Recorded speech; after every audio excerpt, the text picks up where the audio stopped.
Hello everyone, welcome to Global Online. This is Ankita Sood. North East state eligibility test paper 1 में आज हम discuss करने वाले हैं फैक्टर्स अफेक्टिंग टीचिंग, जो कि एक बहुत ही ज़्यादा इंटरेस्टिंग टॉपिक है। अपकमिंग एग्जामिनेशन में भी इस टॉपिक में से क्वेश्चंस पूछे जाते हैं, इसलिए स्टूडेंट्स आप सभी इस सेशन में एंड तक बने रहिएगा।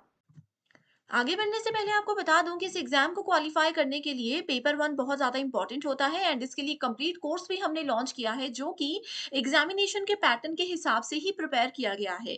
यहाँ पर हम आपको full syllabus video lectures provide करवाते हैं, साथ ही एग्जाम से पहले आपका पूरा सिलेबस कवर करवाने की भी श्योरिटी देते हैं। हिंदी इंग्लिश दोनों लैंग्वेजेस में कोर्स अवेलेबल है। यहाँ पर बहुत ही सिंपल लैंग्वेज में रियल लाइफ एग्जाम्पल के साथ आपका हर एक कॉन्सेप्ट क्लियर करवाया जाएगा। साथ ही आपको फुल सिलेबस नोट्स मिलेंगे पीडीएफ के फॉर्मेट में, जिससे इजीली आप मोबाइल फोन में भी कभी भी पढ़ सकते हो। फुल सिलेबस मॉक टेस्ट है जहां से एज इट इज क्वेश्चंस आते हैं एंड यहीं से आप सभी स्टूडेंट्स इजीली 80 प्लस स्कोर करके अपना सिलेक्शन पक्का कर सकते हो। फाइनल रिवीजन के लिए 2000 प्लस एमसीक्यू क्वेश्चन बैंक है, जिसके अंदर आपको previous year questions, repeated and most expected questions मिल जाएंगे, वो भी सॉल्यूशन एंड डिटेल्ड एक्सप्लेनेशन के साथ। सो स्टूडेंट्स, गिवन नंबर्स पर कांटेक्ट करके आप इसको जरूर ज्वाइन कर लीजिए। इसके लिए सिर्फ एक ही बार फीस देनी है, 2000 रुपीज। फ्री वीडियोस के लिए ग्लोबल ऑनलाइन ऐप को जरूर डाउनलोड करना। स्टोर सेक्शन पर सर्च बार में आपको कोर्स का नाम लिखना है। इसके ओवरव्यू के बाद कंटेंट पर क्लिक करते ही आप यहाँ पर देख सकते हो फ्री डेमो वीडियोस अवेलेबल हैं। यूनिट वाइज फोल्डर्स हैं जहां पर आपको theory lectures, MCQ lectures and test मिल जाएंगे। ये बेस्ट कोर्स है एग्जाम को क्वालिफाई करने के लिए एंड इसके अलावा आपको कहीं से भी कुछ और पेपर वन में पढ़ने की जरूरत नहीं है, इस बात की मैं आपको श्योरिटी देती हूँ। सो गिवन नंबर्स पर भी कांटेक्ट करके आप इसको जल्दी से ज्वाइन कर सकते हो। आप लोगों को ये भी पता होना चाहिए कि टीचिंग एप्टीट्यूड जो कि यूनिट नंबर 1 है, उसका कंप्लीट सिलेबस क्या है। सो ये आपके सामने यूजीसी नेट लेवल के अकॉर्डिंग टीचिंग एप्टीट्यूड का कंप्लीट सिलेबस है, जिसमें कि पहले लेक्चर में हमने डिस्कस किया है टीचिंग के बेसिक कॉन्सेप्ट्स, उसके objectives and levels of teaching. दूसरे लेक्चर में हमने डिस्कस किया है लर्नर्स कैरेक्टरिस्टिक्स एंड तीसरे लेक्चर में हमने डिस्कस किया है एडोलेसेंट और अडल्ट लर्नर के फोर कैरेक्टरिस्टिक्स क्या होते हैं, साथ ही इंडिविजुअल डिफरेंसेस क्या होते हैं। ये थ्री लेक्चर्स बहुत ज्यादा इंपॉर्टेंट है। साथ ही मैंने इनमें शॉर्ट ट्रिक्स की हेल्प से आपको हर एक चीज बताई है। सो अगर अभी तक नहीं देखा है तो जरूर इन लेक्चर्स को देखिएगा। एंड हमारा आज का जो टॉपिक है वो है फैक्टर्स अफेक्टिंग टीचिंग।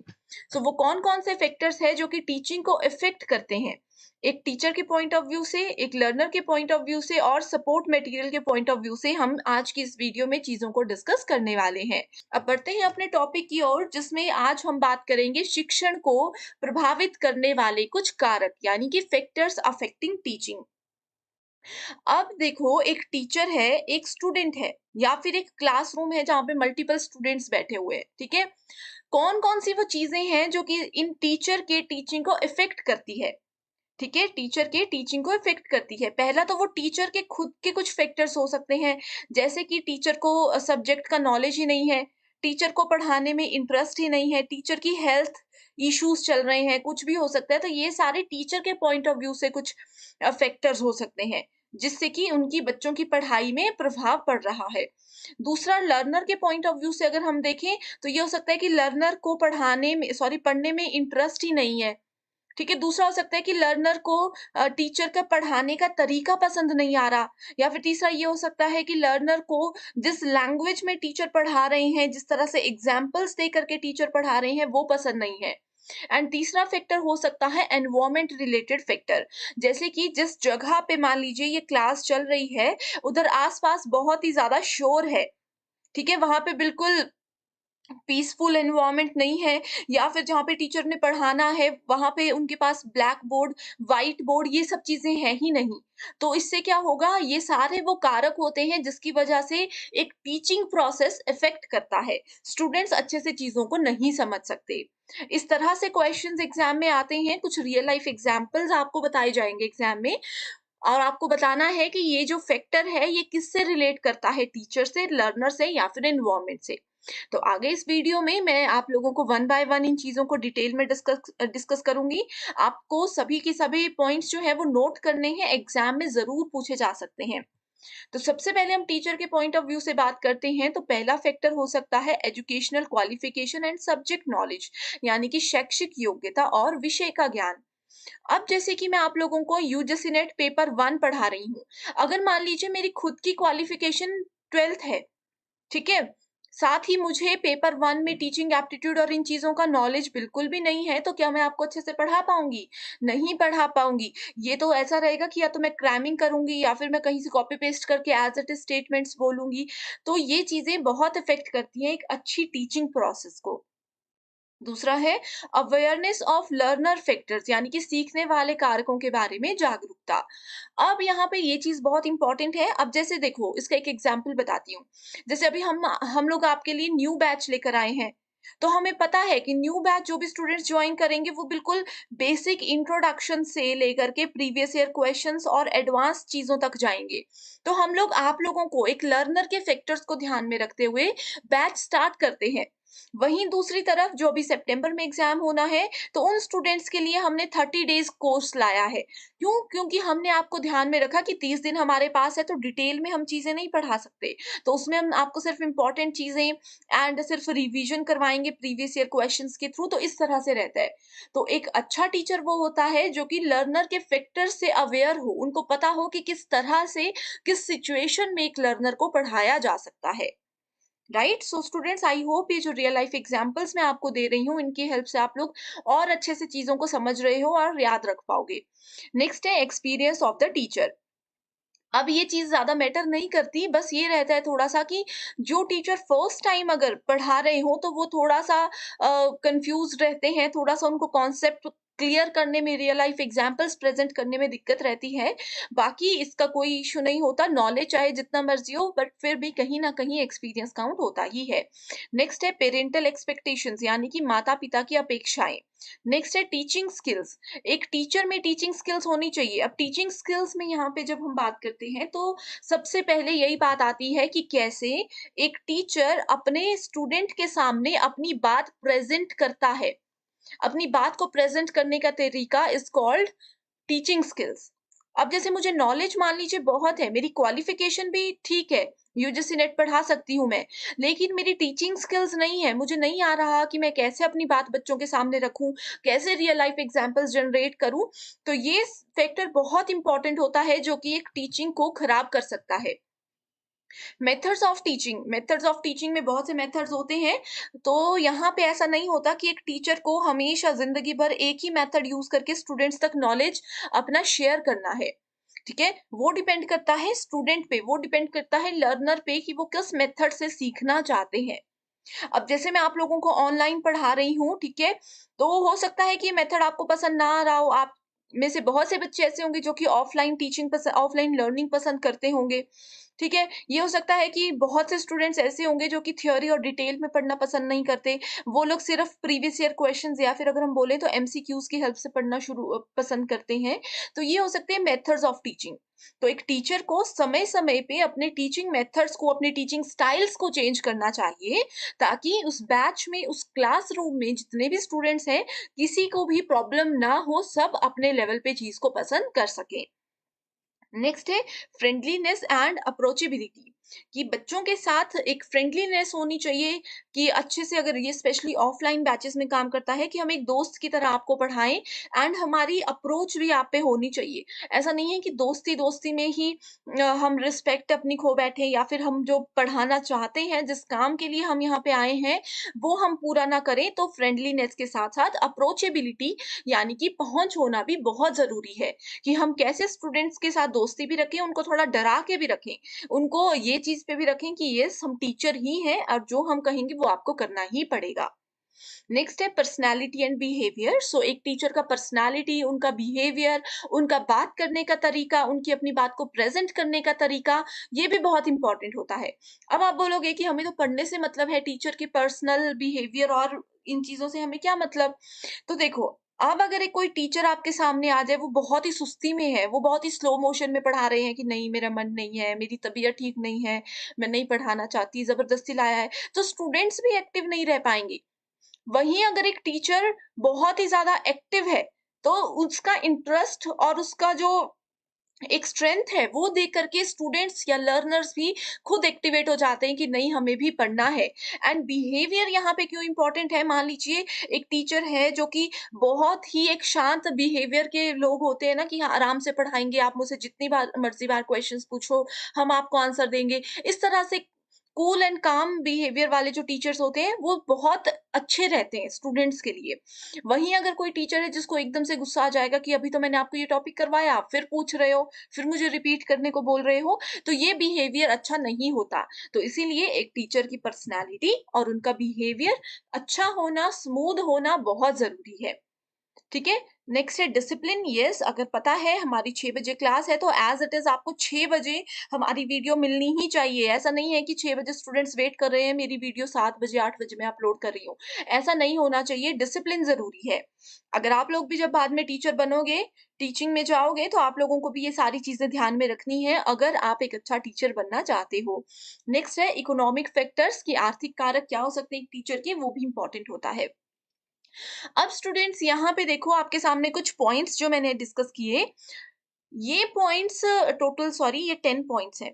9 और ये 10, ठीक है?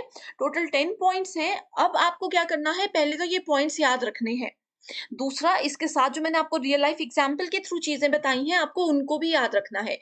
क्यों याद रखना है? क्योंकि होता क्या है एग्जाम में, आपको रियल लाइफ एग्जाम्पल दिया होगा एंड आपको बोला जाएगा कि टीचिंग के पॉइंट ऑफ व्यू से कौन सा फैक्टर यहाँ पे यूज होता है।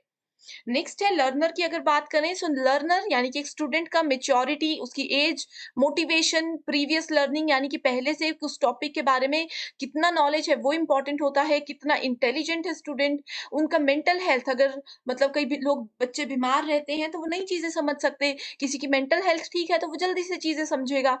Physical need, diet and nutrition, attention and interest, ये बहुत इंपॉर्टेंट है। जो अटेंशन और इंटरेस्ट के साथ पढ़ता है वो लर्नर हमेशा सक्सेसफुल होता है। अभी जैसे अगर आप लोग वीडियो अच्छे से नहीं देख रहे हो, बस नोट करने पे ध्यान दिया है, सामने टीवी लगा रखा है, मोबाइल चला रखा है, तो मतलब आप लोग ध्यान नहीं दे रहे हो। आप अभी पढ़ोगे, रात तक ये टॉपिक भूल जाओगे। ऐसा नहीं होना चाहिए। अभी आप लोग क्यों इस लेवल पे हो कि आप अपने आप को एक टीचर के पॉइंट ऑफ व्यू से भी देख रहे हो, एक लर्नर के पॉइंट ऑफ व्यू से भी देख रहे हो। ठीक है? तो दोनों चीज़ों को आपको ध्यान में रखना है। ये समय ऐसा है। नेक्स्ट है गोल सेटिंग, आपको अपना एक गोल लेकर के चलना है कि आज रात तक हम ये टॉपिक कंप्लीट करना है। 1 मंथ में हमें ये टॉपिक, ये यूनिट्स कंप्लीट करनी है। Levels of aspiration and factors affecting teaching related to the learners. So ये सारी चीज़ें हैं जो कि एक लर्नर के पॉइंट ऑफ व्यू से इम्पोर्टेंट है। यानी कि ऐज की अगर हम बात करें, मान लीजिए कोई 10 साल का बच्चा है, उसको मैं यूजीसी नेट में पढ़ाने लग गई, रिसर्च एप्टीट्यूड पढ़ाने लग गई, तो क्या वो समझेगा? नहीं समझेगा। तो ये फैक्टर्स होते हैं जो कि एक लर्नर को इफ़ेक्ट करते हैं। ठीक है? मैच्योरिटी, अगर स्टूडेंट मैच्योर है, वो समझता है कि उसके लिए क्या अच्छा है, क्या गलत है, क्या इम्पोर्टेंट है, क्या नहीं है, ये सब चीज़ें होती हैं। नेक्स्ट है सपोर्ट मटेरियल यानी कि सहायक सामग्री। कौन-कौन सी चीज़ें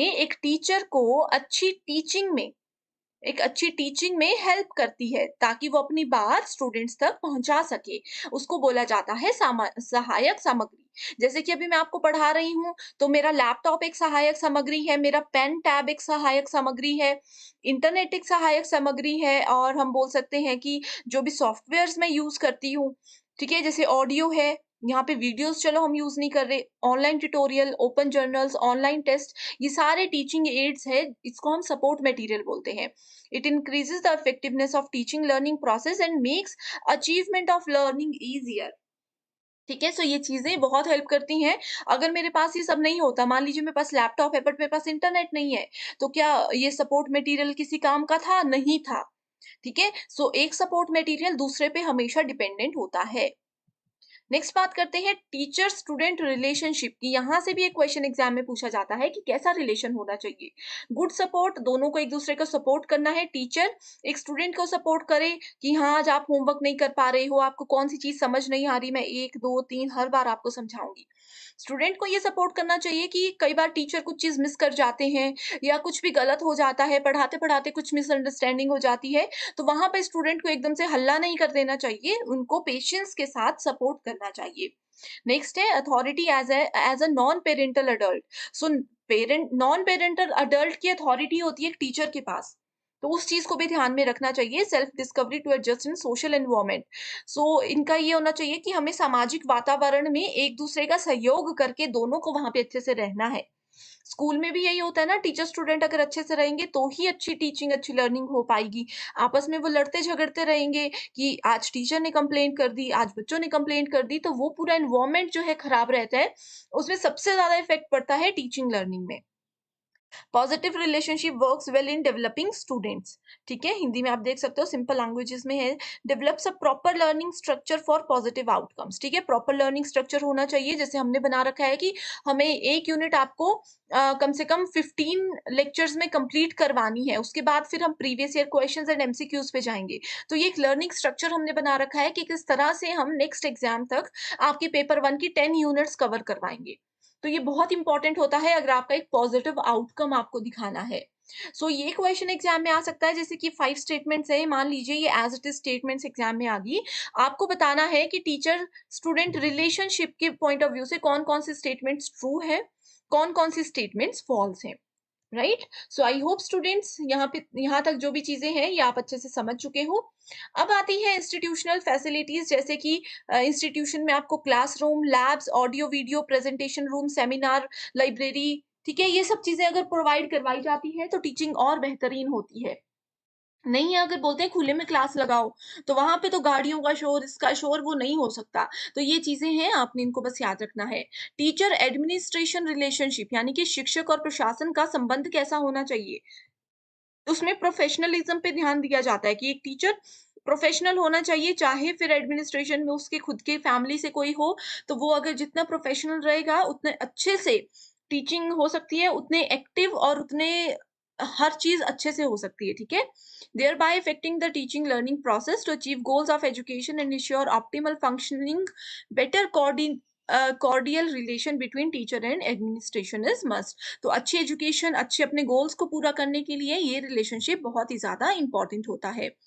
ये थी स्टूडेंट्स आज की वीडियो, जो कि बहुत ही ज़्यादा इम्पोर्टेंट थी। अगर आपको ये वीडियो अच्छी लगी है, जो भी मैंने आपको पढ़ाया है वो आपको बहुत पसंद आया है, कोई डाउट है तो भी आप मुझे कमेंट कर सकते हो। अगर वीडियो पसंद आई है तो भी कमेंट कीजिए। डेली शाम को 6 बजे मैं आप सभी के लिए इसी तरह के लेक्चर्स लेकर आऊँगी। बिल्कुल फ्री लेक्चर्स है, आप चाहो तो इसको हमारी ऐप, जो कि ग्लोबल ऑनलाइन ऐप है, डिस्क्रिप्शन बॉक्स में आपको लिंक मिल जाएगा। उस ऐप में जाकर के भी आप इन लेक्चर्स को देख सकते हो। Thank you so much for watching this video and I wish you all the